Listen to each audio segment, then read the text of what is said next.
Salam sehat dan salam SFD.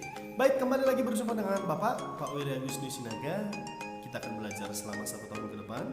Walaupun proses pembelajaran harus kita hadapi dengan keadaan seperti ini dalam pandemi COVID-19, tapi saya percaya bahwa kita masih punya semangat dan kita berharap kita akan bisa mencapai cita-cita kita.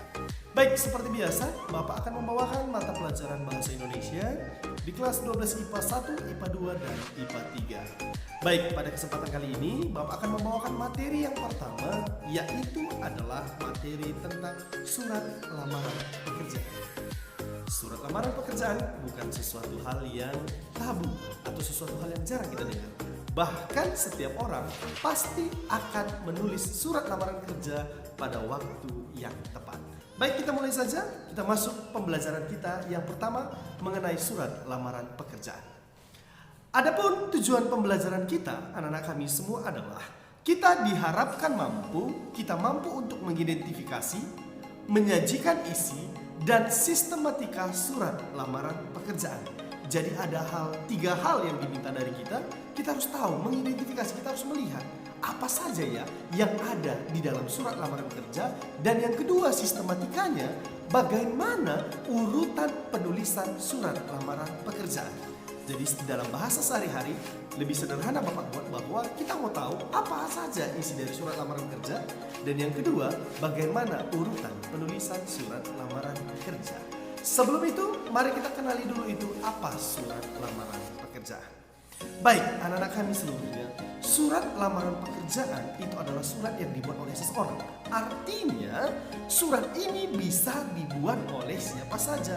Boleh Bapak, boleh guru-guru kita yang lain, dan boleh anak-anak kami sekalian pada umumnya. Jadi siapa saja boleh membuat surat lamaran pekerjaan. Surat lamaran pekerjaan adalah surat yang dibuat oleh seseorang untuk melamar pekerjaan. Jadi untuk mendapatkan pekerjaan di suatu perusahaan, baik itu di kantor, instansi tertentu, atau tempat-tempat formal lainnya. Nah, surat lamaran pekerjaan memiliki isi dan sistematika. Bapak ulangi, surat lamaran pekerjaan memiliki isi dan sistematika seperti di tujuan pembelajaran yang tadi. Jadi pada kesempatan ini kita mau belajar apa saja isi dari surat lamaran pekerjaan dan bagaimana sistematika dalam penulisan surat lamaran pekerjaan. Baik, apa itu isi dan apa itu sistematika? Sebelum kita kepo atau kita identifikasi surat lamaran kerja, definisi dari isi surat lamaran kerja adalah bagian-bagian yang ada di dalam surat. Itulah isi. Bapak ulangi, bagian isi surat lamaran kerja adalah hal-hal yang ada di dalam surat. Itu bagian isi. Sedangkan pengertian sistematika nakku itu adalah urutan. Jadi dalam penulisan surat lamaran pekerjaan ada aturan-aturan yang harus kita patuhi. Artinya urutan nomor 1, 2, 3 tidak boleh dibolak-balik. Dia harus sesuai 1, 2, 3 dan seterusnya. Baik, kita akan belajar lagi selanjutnya contoh dari atau bagian dari isi dan sistematika. Baik, pada bagian isi, tadi Bapak bilang isi itu adalah hal-hal yang terdapat dalam surat lamaran kerja. Apa saja Pak Wer yang ada di dalam surat lamaran kerja? Di dalam surat lamaran kerja anakku ada, yaitu adalah nama, tempat tanggal lahir, pendidikan, alamat, dan beberapa hal yang dilampirkan. Apa yang dilampirkan Pak Wer? Ada daftar riwayat hidup atau CV yang kita kenal pada umumnya, fotokopi KTP atau fotokopi ijazah terakhir, ada di SKCK, dan juga pas foto. Tergantung dari lembaga atau instansi yang meminta syarat apa dari kita. Nah, ini semualah anakku hal-hal yang ada di dalam surat lamaran kerja. Berarti harus ada apa Pak Wer dalam surat lamaran kerja? Harus ada identitas diri, yaitu ada nama, tempat, tanggal lahir, pendidikan. Selain itu apalagi ada Pak Wer? Ada kelengkapan berkas, ada daftar riwayat hidup, SKCK, dan sebagainya. Nah, setelah kita tahu bagian isi dari surat lamaran kerja anak-anakku, sekarang kita mau tahu bagaimanakah sistematika surat lamaran kerja. Nah, sistematika tadi artinya adalah isi surat lamaran kerja harus dituliskan secara berurutan. Dan inilah anakku ke-9 dari urutan dari surat lamaran kerja. Yang pertama itu harus tempat dan tanggal pembuatan surat. Berarti nomor 1 harus tempat dan tanggal pembuatan surat. Yang kedua itu adalah perihal dan lampiran. Perihal itu tentang apa dan lampiran itu berapa berkaskah yang kita lampirkan. Berkas itu nanti Bapak jelaskan contoh-contoh berkas atau bagaimana penulisan lampiran, penulisan perihal nanti Bapak akan sampaikan pada pertemuan berikutnya.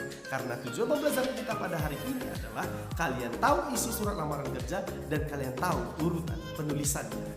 Yang ketiga alamat surat. Yang keempat itu adalah salam pembuka. Yang kelima bagian isi yang terdiri atas 4 bagian. A. Sumber informasi pekerjaan.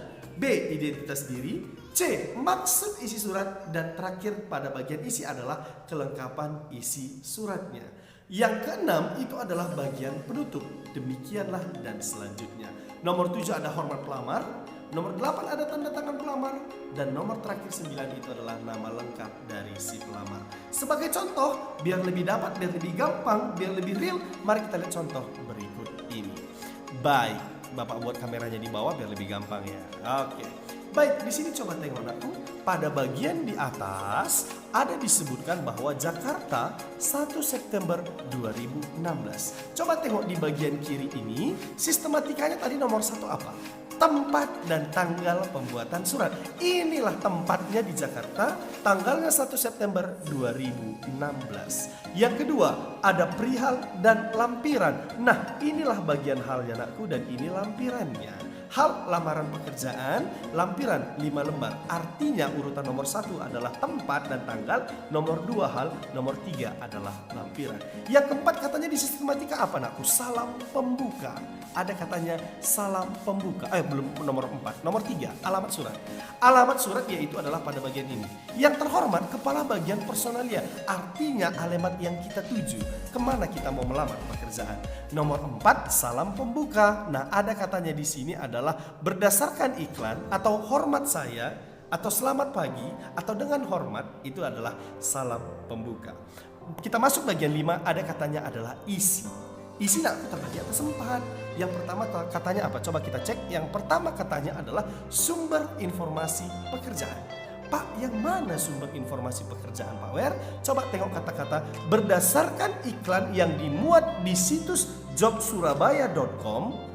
Saya menyatakan bahwa perusahaan tersebut membutuhkan karyawan. Artinya sumber informasi pekerjaan yang mau kita lamar ini berdasarkan dari situs jobsurabaya.com. Itu kalau dia bersifat kita lihat ada sebuah perusahaan yang membutuhkan. Pak, kalau niat sendiri gimana Pak? Dia tidak membutuhkan karyawan, tapi saya pengen bekerja di tempat itu. Kata-katanya tinggal diganti. Saya berniat untuk melamar di perusahaan yang Bapak Ibu pimpin. Itu namanya atas inisiatif pribadi. Jadi sumber informasi pekerjaan bisa dibagi 2. Yang pertama atas inisiatif sendiri, dan yang kedua atas sumber informasi baik dari media massa, media cetak atau media elektronik. Dan pada contoh yang situs jobsurabaya.com ini kita lihat di media online karena situs. Nah kalau di koran tadi mungkin di media cetak. Ngerti ya? B.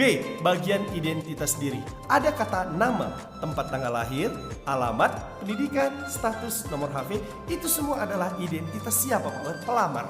Berarti kalau Anda melamar, di sini harus Anda isi nama atau tempat tanggal lahir atau identitas Anda seluruhnya.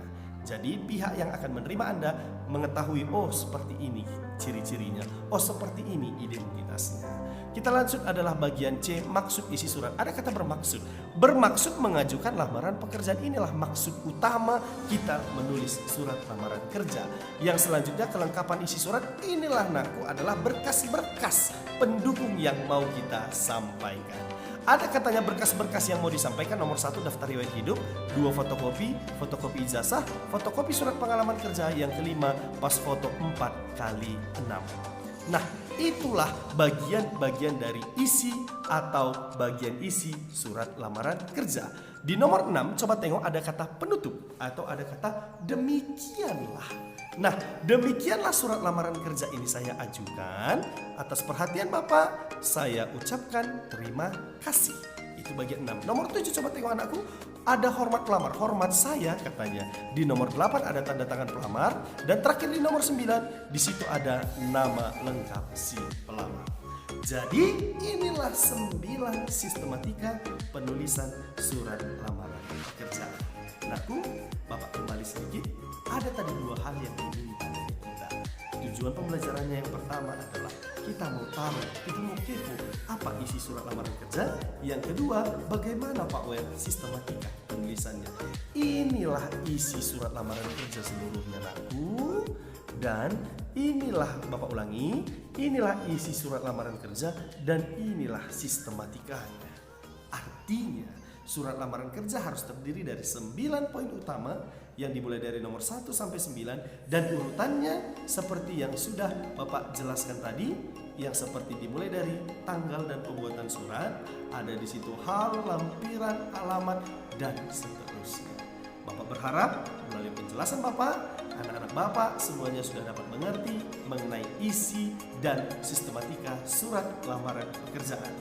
Baik, yang selanjutnya di akhir pertemuan ini, pada pertemuan berikutnya, sebelum Bapak tutup, pada pertemuan berikutnya kita sudah tahu isi, kita sudah tahu sistematika penulisan surat, dan pertemuan minggu depan kita akan belajar bagaimana Pak Wer penulisan tanggal surat lamaran pekerjaan yang baik dan benar.